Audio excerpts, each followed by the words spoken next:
Next, on Sports Illustrated, how does anyone recover from losing a young friend and teammate? First thing I see is the silver convertible. This is one of the worst feelings I ever had. Chris Ballard visits a high school team that forged triumph from tragedy and gave an entire community the healing gift of morning glory. Williamsport, Maryland is a tiny town on the banks of the Potomac, little more than a mile square. Earlier this year, 2 of its teenagers were killed in a car accident on the night of their prom, including a star pitcher for the high school baseball team. Somehow, in the wake of this unspeakable tragedy, came unimaginable triumph. Sports Illustrated senior writer Chris Ballard shares the story of a small town's morning glory. In sports, there's so many of these cliches about coaches and teams. And one of the things that drew me to this story is you hear those cliches, the power of a team, the power of a coach, the power of a community to rally around something, and often they fall short in the execution. This was that rare case where it all aligned.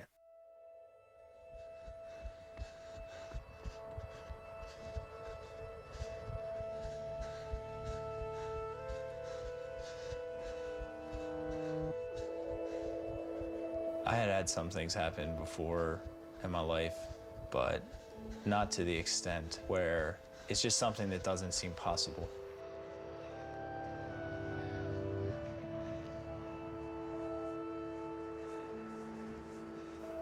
The kid who had been invincible his whole life, he was the superior one, and that could have happened. Just like a sickening feeling that's tough to explain.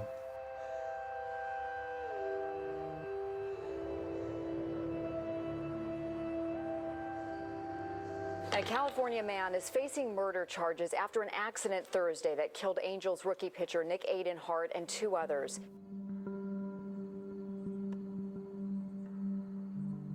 There's 2 people who really taught me to love the game of baseball. And the first was my dad when I was real young, and the second was definitely Nick. He was lucky that he had a friend like Nick that had the same passion, the same interest, the same love. Nick was blessed with unbelievable athletic and baseball ability. I met Nick when I was about 7. We were playing t-ball. And then by the time we got to Little League, everybody knew who he was. If he was pitching, it was kind of an event. Nick was rated one of the top 5 prospects in the United States. You would show up at games, there'd be 32 radar guns behind. It was like a carnival. That's just the type of baseball town that it is, where word spreads and people really have appreciation for when a truly great player comes along.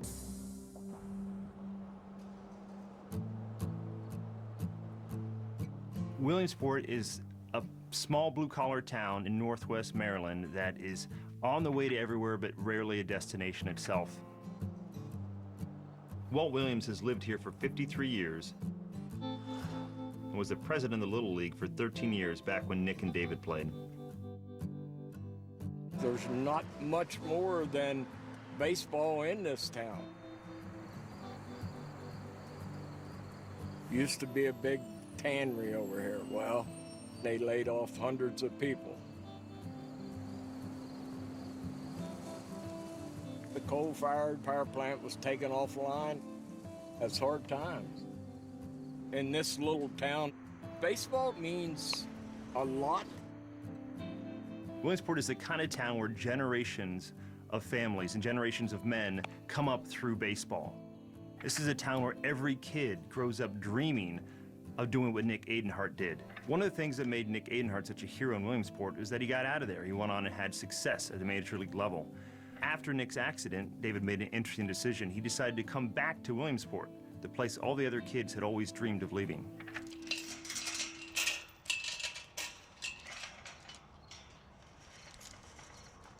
I think I wanted to come back to Williamsport because I had such a great experience and I had so many people from this town who helped me. Since Nick's accident, every time I've ever stepped on a baseball field, I'd always thought about Nick. Once I get out to that mound, the thought crosses my mind, this is the mound that Nick stood on. There's nothing more peaceful than being out on the field by yourself to gather your thoughts.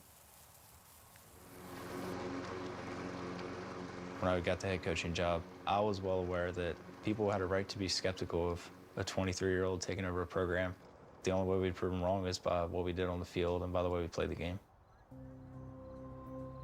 David gets the head coaching job at Williamsport High, but there's some concern around town and grumbling among the locals and parents. After all, he only looks a little bit older than the players themselves.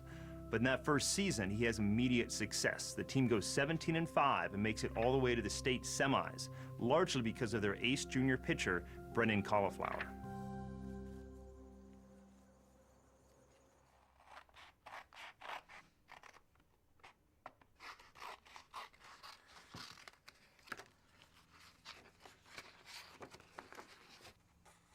He was a good boy. He always strived to do his best at everything he did, and he did. If you knew anything about pitching, you knew he had it. You know what I mean? You knew he had it. He just had something in that pitch of his. Brendan was an athlete ever since I could remember. Pick up a ball and throw it. Couldn't believe his arm. Always thought from the time he was 3, 4 years old he was going to be a pitcher of some sort. Just was really good at it. And people realized it. This is where Brendan and I started pitching when he was about 8 years old. Teaching the fundamentals and the mechanics. A lot of times I just sat here on a bucket, a white bucket, and catch. The mound's over here. Got a few weeds growing in it. He has a lot of good memories.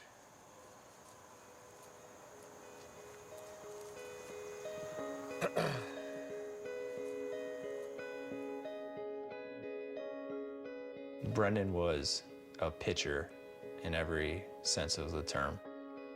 Threw low 80s, he had a really good curveball, he had a changeup he could throw. When he took the ball and he was going to the mound, you were surprised if you didn't end up winning. Brendan was our ace. His curveball would make kids look goofy in the box. He really shut down every team. Brendan was at the high point of his life. He was a big man on campus, great pitcher, going to prom with a beautiful girl. She was a jaw dropper of our school, basically. She was very good looking, very. As a team, we would always kind of pick on Brendan, like, Brendan, so how'd you pull this off? You got the best looking girl here. He definitely lit up like a light bulb when she was around. I'll never forget that day. He was down at the CityPark taking the prom pictures. I took a picture with him, gave Sam a hug, and told her she looked real nice. Just sat and watched. He was extremely happy. Together, they were just a really good-looking couple. Pulled away in their convertible, too, made it even better. Got that fresh-looking car. He was all smiles the whole day. Nothing could bring him down. It was their party, and people were there to watch them. Put your hand on her hip. There you go.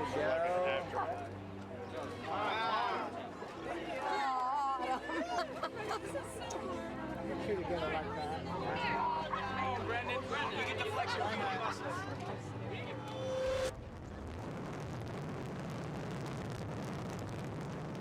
After prom, my phone rang. That's a kid called me. He was like, there's an accident on Wrench Road. And I'm like, really? So I called Brendan. He never picked up. I was just kind of really nervous at the time. Dad asked me what went wrong. I let him know. He's like, well, why don't we drive out to Wrench Road? Drive, and I'm getting a little bit more nervous. By that time, I already called Colin. I called Chad. I called Haley. I called Austin. I called Cody. Like, everyone in our group, make sure they're okay. And I was like, they're the only ones not answering. I go over the hill, and the first thing I see is the silver convertible. And yeah, that was one of the worst feelings I ever had. Their car was like crunched. It was pretty bad. I remember screaming. I was like, it's Slum, Dad.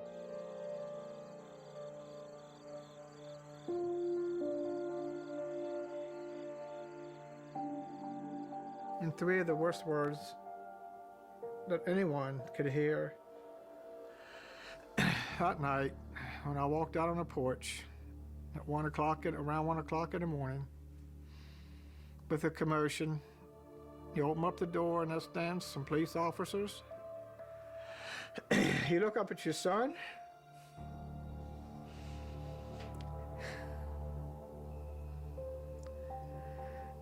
Excuse me.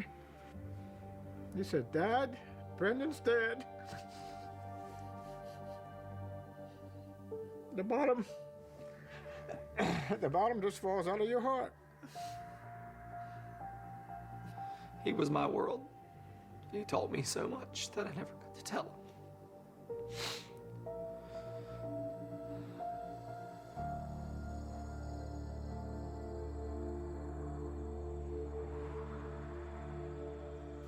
I woke up the next morning and it was about 5 o'clock. You know, my phone was just going off. And as soon as I saw just the combination of people that I had missed calls from and messages, you knew that something was really not right. I flipped her a text message and, you know, through the text, I was kind of able to figure out what had happened. And I just sent out a text to the players and I said, I love you guys and I'll be at the field if you need me. You know, I needed to go sit next to them and I needed them to be next to me. That morning, the team and the town gathered at the field, just as they had when Nick Adenhart died. I think what David had to do was tremendously hard. He can't just tell these kids, look, it's gonna be all right, because it wasn't gonna be all right. And he knew that. He'd gone through it with Nick. Up next, the Williamsport Wildcats begin their chase To get back on the ball field, it really helped us a lot. of the unlikeliest of dreams. We are doing something that is far bigger than us. We are playing for Brendan's family. Win today so they can come watch us play tomorrow.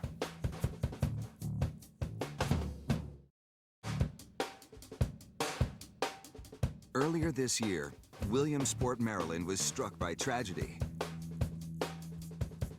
when a car accident killed two of its teenagers, including a star pitcher on the high school baseball team. What should have followed on the diamond was a season best forgotten. But instead, from this community's mourning, emerged glory.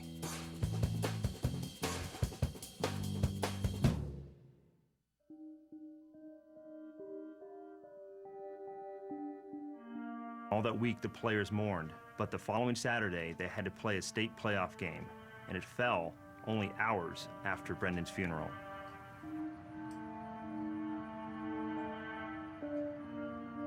Brendan's in this casket. My best friend's going on the ground, and now I gotta play a game. We're crying walking into the dugout. I mean, that was honestly was just like horrible. At this time, we would like to release balloons in honor of Brendan Cauliflower and Samantha Kelly. May you two rest in peace. Brendan wasn't there. And it was very difficult for me to go that day. You know, you have this one terrible thing, and then, you know, the baseball started. It kind of helped bring a little bit of light to the day. We all knew that we had to do it for everybody here, and especially for Brendan and Sam's families. In talking to these kids, one of the things that really came through was how important it was seeing Brendan's family there. It was like having Brendan there to a certain extent. And I think it really empowered the team. It gave them this drive, this reason to play. Those kids played hard. The final score was 22-0, and we threw a no-hitter. Basically, this game was really dedicated to him. To get back on the ball field, it really helped us a lot. So their next opponent is Liberty High, and this is the top seed in the region. Williamsport comes in as a huge underdog. You know, they've lost Brendan. Their second best pitcher, Tyler Byers, has a fractured ankle. which leaves Warrenfeldt's with Zach Lucas, who's the team's best hitter, but he's sort of a pitcher out of necessity only, and he's got to throw him out there as his starter and really just hope. So they're going out there, and they're not expecting much, and they beat Liberty High. And that was the moment that if you talk to these guys, looking back, they said, maybe we can do something here. If we just win these next 3 games, we're there. And that's basically what our mindset had to be, was let's get there. Let's do it for him. Number 6, let's go. One thing that matters is that we kept winning for Brendan. We kept moving on, accomplishing something. We are doing something that is far bigger than us. We are playing for Brendan's family so that they have a reason to come watch us play. You know, win today so they can come watch us play tomorrow. So after they beat Liberty, they win 3 games in a row, and they make it all the way to the state championship game. You just feel that there's a bigger thing out there following these guys around. It just seemed like they were doing it for a different reason. And now Williamsport's headed to the state championship game. There are over 1,000 fans there, and the majority of them are from Williamsport. And these guys were so pumped up by this moment. We knew what we wanted. We wanted to bring a state championship trophy home and show John, Gale, and Chad we were doing it for Brendan. I kind of stressed to them that whatever adversity we face today is nothing compared to what we've been through together. We can make it through whatever's going to happen. We go up 1-0, and we're leading all the way until the 7th inning. Patuxent, they have a guy on third, and they squeezed. And we get out of the inning 1-1. We kind of go back and forth, get some guys on base here and there, and then we get to the 9th. Byers leads off with a base hit, so I put Tyler Martin in to run for him. The next pitch, I took off for second, and then Stoll got safe there, and then Ryan Butts came up and sacrifice bunted me to third. So I say to Tyler, we're going to squeeze. We're going to do it.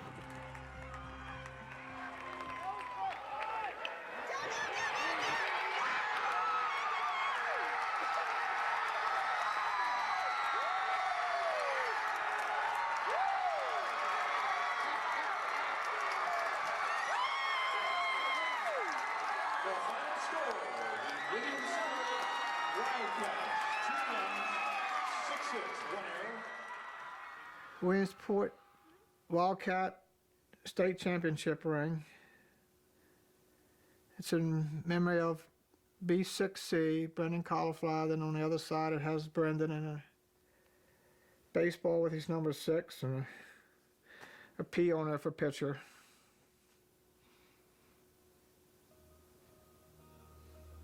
I'll never forget him.